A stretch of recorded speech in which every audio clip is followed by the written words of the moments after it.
Ben ritrovati gentili amici e amiche alla visione all'ascolto per quanto riguarda l'informazione su friulitv.net. Sostanzialmente stabile la situazione sul Carso triestino interessato dagli incendi boschivi e a Resia Resiutta. Lo sforzo congiunto di tutte le forze in campo ha evitato l'espandersi dei fronti di fuoco. Continuiamo a lavorare senza sosta per contenere i roghi e per il loro spegnimento. Sono le parole del vice governatore con delega alla protezione civile e alla salute del Friuli Venezia Giulia, Riccardo Riccardi, che continua a monitorare minuto per minuto la situazione incendi nell'area del Carso triestino e in Val Resia Resiutta. Questa mattina, nella sede regionale di Palmanova della Protezione Civile, ha preso parte in videoconferenza a una nuova riunione del Centro per il Coordinamento Soccorsi, tenutasi nella sede della Prefettura di Gorizia alla presenza del prefetto Raffaele Ricciardi e ai vertici delle forze dell'ordine, dei vigili del fuoco e degli enti coinvolti a vario titolo, tra cui Rete Ferroviaria Italiana, SNAM, Terna e Autovie Venete.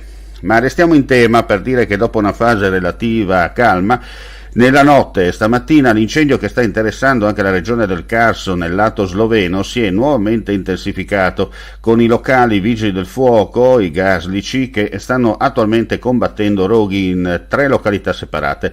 Ne dà notizia l'agenzia di stampa slovena STA. 3 paesini in Slovenia, Temince, Voješiće e Novela, sono in fase di evacuazione e l'area colpita dall'incendio ha superato i 2000 ettari, secondo quanto comunicato dai funzionari della protezione civile slovena e riferito appunto dall'agenzia di stampa. Mentre stiamo andando in onda ci segnalano anche la ripresa per quanto riguarda il rogo nella zona di Miren in Slovenia, a pochi chilometri dal confine con Gorizia. Una donna di 79 anni di Montereale Valcellina è stata azzannata al collo dal cane di famiglia, uno Staffordshire Bull Terrier di circa 1 anno. Le sue condizioni sono gravissime. L'aggressione si è verificata questa mattina intorno alle 7 all'interno dell'abitazione. In soccorso dell'anziana è intervenuto il marito che è riuscito ad allontanare l'animale e a chiamare i soccorsi.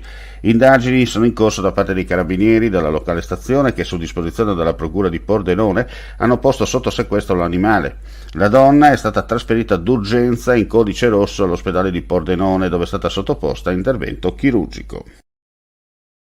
E andiamo a chiudere con i dati del Covid. Su un totale di 8.446 tamponi e test sono state riscontrate 1.983 positività al Covid. Nel dettaglio 2.594 tamponi molecolari, 410 nuovi contagi, 5.872 test rapidi antigenici, 1.573 casi emersi. Le persone ricoverate in terapia intensiva sono 8 e ospedalizzati in altri reparti 289, lo rende noto la Direzione Centrale Salute della Regione Friuli Venezia Giulia nel bollettino quotidiano. Nella giornata odierna si registrano 4 decessi. Vuoi assaggiare una birra dove al suo interno scopri la specialità tipica friulana? Lumi Beer, il prodotto ricavato in 20 ettari di terreno coltivato orzodistico, biodiversità, performance ambientale.